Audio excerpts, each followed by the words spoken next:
চলে এসেছি আমি কলমি শাক তুলতে আমার বাড়ির।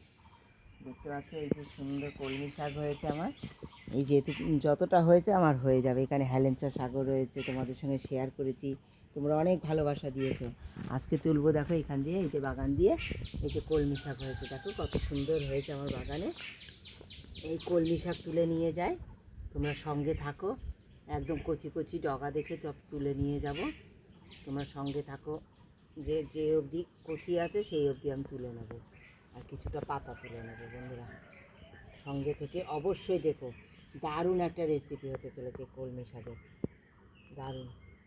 সঙ্গে থেকে অবশ্যই ভিডিওটা দেখো, একদম কেউ স্কিপ করে দেখো না বন্ধুরা।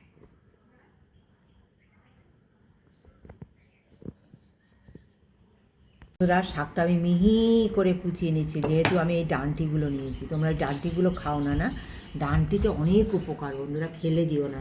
এই কচি কচি ডাঁটি এইভাবে কুচিয়ে নাও না, জাস্ট অসাধারণ লাগবে। আমি যেভাবে রান্না করব দারুণ লাগবে। কলমি শাক এইভাবে খাও গরমে, ভালো থাকো সবাই।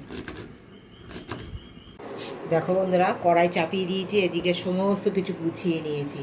আলু দেবো, এই যে দেখো একটু কাঁচকলাও দেবো আমি।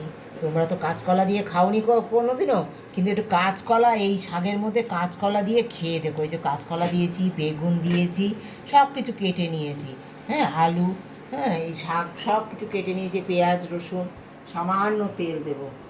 দেখো সামান্য তেলে দিয়ে দেবো একটা শুকনো লঙ্কা ফোড়ন, দিয়ে দেবো একটু কালো জিরে, দিয়ে দেবো পেঁয়াজ কুচি। সুন্দর গন্ধ বেরিয়ে গেছে বন্ধুরা।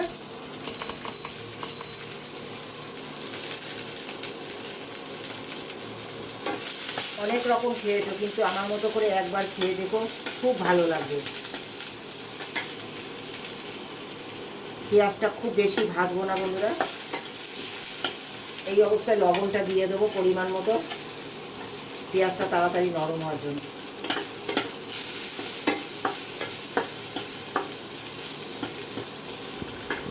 দিয়ে দেবো দুটো লঙ্কা, রসুন কুচি। রসুনটা ভাজবো না বেশি।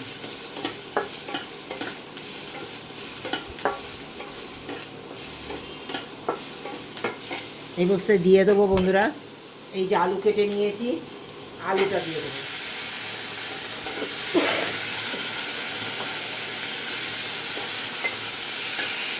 হলুদটা দিয়ে দেবো।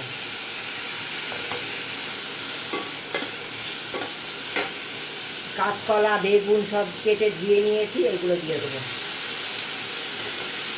সুন্দর একটু নেড়ে নেব, এগুলো দিয়ে একটু নেড়ে নেব।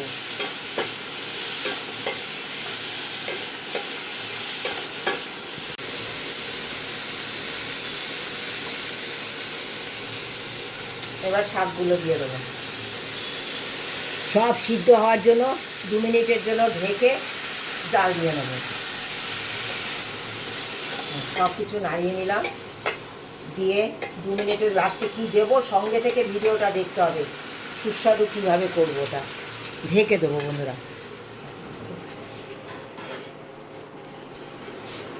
সিম আঁচে এটা হতে থাকবে 2 মিনিট, সঙ্গে থেকে দেখো। ভুলে গেছি, একটু কুমড়োও দিয়ে দিলাম আমি। একবার এইভাবে খেয়ে দেখো, পড়ে গেছে। আর দেখো এই যে রসুনগুলো দেখো ভাজিনি বলে, এরকম থাকলে বেশি স্বাদ লাগবে জানো। পেঁয়াজ রসুন একটু কম ভেজে এইভাবে রান্না করে দেখো। হ্যাঁ এই কলমি শাকের ঘন্ট। হ্যাঁ এইবার এই কলমি শাকের ঘন্টের মধ্যে কী দেবো তো বলো তো? আগে তো দেখেছো লঙ্কা দিয়েছি, আবারও লঙ্কা দেবো। হ্যাঁ দিয়ে দেবো একটু লেবুর রস। হ্যাঁ এই লেবুর রস দিয়ে একবার এইভাবে খেয়ে দেখো, দারুণ লাগে। লেবুর রস দেবো, সামান্য একটুখানি চিনি দিলেও পারো তোমরা, না দিলেও পারো। আমি সামান্য একটু স্বাদের জন্য এই যে লেবুর রস দিয়েছি, তাই একটু চিনি দিলাম। যেহেতু এই শাকে রক্ত হয়, সেই শাকটা খুব ভালো শরীরে কার্যকারী হওয়ার জন্য এই লেবুর রসটা আমি দিয়েছি। হ্যাঁ দেখো দিয়ে দেবো আর একটু সামান্য লবণ, একটু দিয়ে দেবো কাঁচা সর্ষে তেল। তোমরা দেখেছো প্রথমে সর্ষে তেল কম দিয়েছি, এখন একটু সর্ষে তেল দিয়ে দিলাম। একদম রেডি হয়ে গেছে আমার এই শাক সার্ভ করার জন্য। কেমন লেগেছে আমার এই কলমি শাকের ঘন্ট একবার তোমরা বলো। তোমরা সবজিটা তোমাদের পছন্দ মতো দিল। হ্যাঁ, আমি যা সবজি দিয়েছি সেটাই দিতে হবে এমন কথা না। তবে কুমড়ো, বেগুন এগুলো দিলে পরে, কাঁচকলা দিলে পরে ঘন্টার একটা আলাদাই স্বাদ হয়, তাই এগুলো আমি দিয়েছি। তোমাদের যদি মনে করো যে একটু কোনো কিছু অ্যাভয়েড করবে, অবশ্যই করতে পারো, তাতে যে স্বাদ খারাপ হবে কখনোই নয়। কেমন লেগেছে রেসিপিটা কমেন্ট করে জানিও। ভালোবাসা দিয়ে যারা পুরো ভিডিওটা দেখেছো, তোমাদের সঙ্গে কথা বলতে বলতে নেড়ে নিলাম একবার। কমেন্ট যারা শেয়ার করনি বন্ধুরা, একটু বন্ধু সার্কেলের মধ্যে একটু শেয়ার করে দিও। সবাইকে এটা আমি অনুরোধ করলাম। ভালোবাসা দিয়ে তোমরা আমার পাশে আছো বলে এগিয়ে যাচ্ছি। তোমরাই আমার শক্তি, তোমরাই আমার সাহস, আর প্রতিদিনের সাহস তোমরা জুগিয়ে চলেছো বলে আজ এগিয়ে যাচ্ছি।